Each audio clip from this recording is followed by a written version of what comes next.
Hey, what's up, guys? I'm gonna tell you how to cope with generalized anxiety disorder. That's just the episode we're gonna talk about today. Because it's something near and dear to my heart to talk about this, and I feel like I should. I developed anxiety through bullying when I was a kid.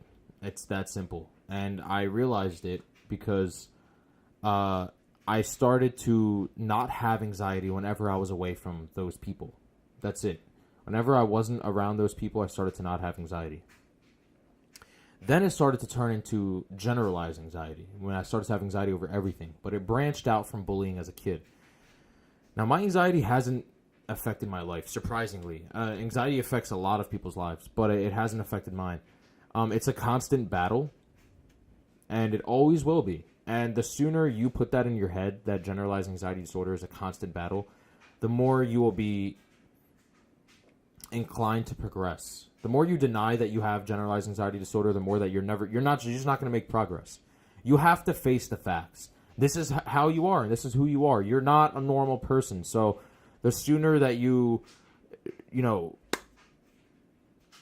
accept that, the better you are going to be in the future. So, yeah, all right, let's talk about it. Um, my anxiety was like this. I would wake up fine, and then I would go into this weird rabbit hole, like, of thoughts that just weren't real. I started to get scared of anything and everything because I was scared of the most dramatic result ever. Like, oh, if I do this, then this is going to happen, and I'll eventually die. And, like, it was the weirdest thought process you can ever imagine in your life. And that was it. That was my anxiety.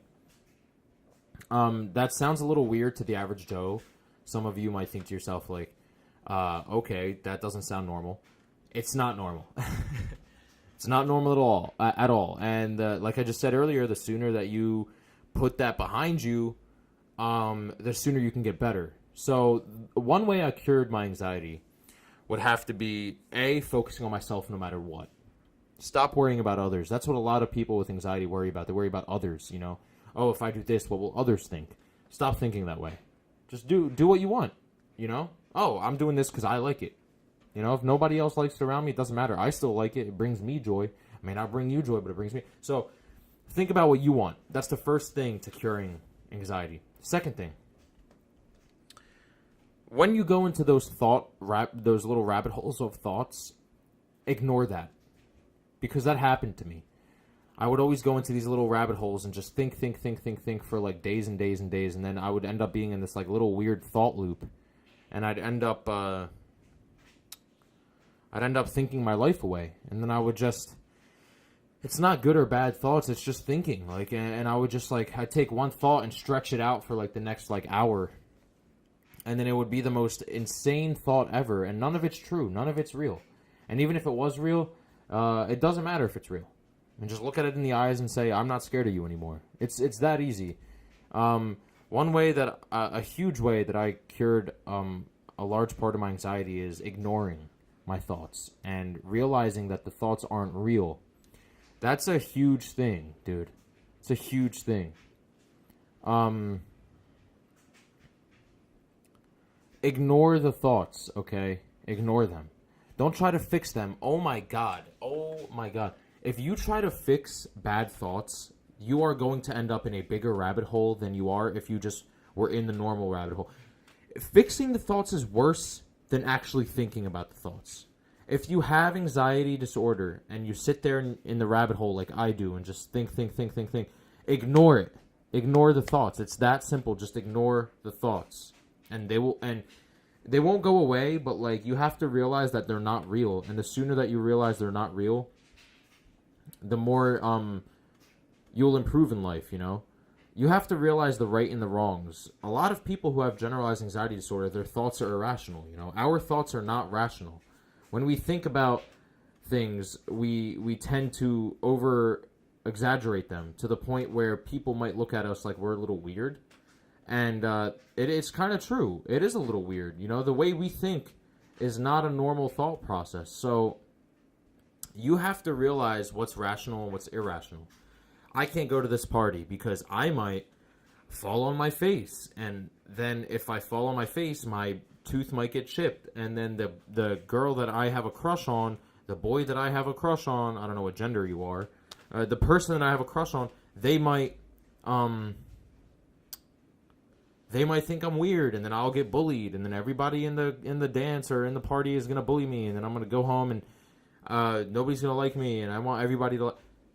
All those thoughts you're thinking about before you go to this party are just not real. Stop imagining something before it happens. Just go. Just do the thing that you were gonna do, and without thinking about it. And it's gonna happen because you have generalized anxiety disorder. You know, you can't just stop it from happening. It's gonna happen. You're gonna go into that rabbit hole. But the whole thing is to stop yourself from going in that rabbit hole. Ignore it. Ignore that. That part that you know, oh my god, if I didn't ignore this, I'm gonna end up just sitting on the couch thinking my life away. Run away from it. Yes, run away from it. Ignore it. Okay, don't face it and try to fix it. That makes things worse. I learned that at like the age of 12, and ever since like 15, I've been using that method of just nope, not real, not logical, doesn't matter. I've been using that process since I was like 15, and anxiety hasn't affected me at all. I got generalized anxiety disorder at like 7 years old from a lot of bullying, and I stopped it at like 15 because of this method. It's not a method. It's a way to cope with it. There's many ways to cope with it, and I switch it up here and there. You know, I use different things, but that's a huge thing of mine is just realizing what's real and what's not real. And you have to understand that coping with anxiety is a lifestyle. It's not like a thing you wake up doing, and then like, you know, it's something you live doing. You live coping with it. So if any of you guys have generalized anxiety disorder, that's one huge thing that I learned and how to cope with it is try to ignore the thoughts as much as possible and just live your life and realize that anybody that's hating on you is jealous of you, especially if they don't know you. That's the biggest thing. I'm seriously, I know that sounds so cliche, but anybody that hates on you is jealous of you. I mean, I don't understand why you'd hate on anybody. I have no reason to hate on somebody. If somebody was like, oh, I'm a doctor and I'm 18, I'd be like, wow, good for you, man. I'm not going to hate on him or her. I'm not going to do anything. So people who hate on you for no reason are genuinely jealous of you, and they themselves have so much low self-esteem that they can't bear to stand the fact that somebody is going or is becoming a little bit more successful than them. Yeah, that's it's absurd to think about, and it's a little bit hard to think about, but you have to understand that that's just the way it is. People are going to hate on you for the rest of your life, and the more you let it get to you and the more you let it make you anxious, people are going to treat you like crap, dude. Nobody is going to treat... Like, that's sad. But life is a huge competition, and I know we're all going to die at the end of the day, but life's a huge competition no matter how you like it. No matter if you like it or not, everybody is going to... I think, yeah, there you go. Everybody's going to want to compete with you. Life is just a huge competition. So, make sure to keep your head up high, and if you have anxiety, one way to cope with it is to ignore the rabbit holes. And if it's not a thought loop, if it's like environmental, if it's somebody you don't like, look at that person and genuinely tell them. And your heart might be racing, your palms might be sweating, but tell them, dude, I don't like you. You're just not cool for me and my existence, so I'm going to go. Bye. That's it. That's a trick I learned with how to cope with anxiety disorder. Make sure to like, comment, share, and subscribe. And share this, guys. I'm not kidding. Seriously, share it, dude. And I'll see you guys next time. Peace.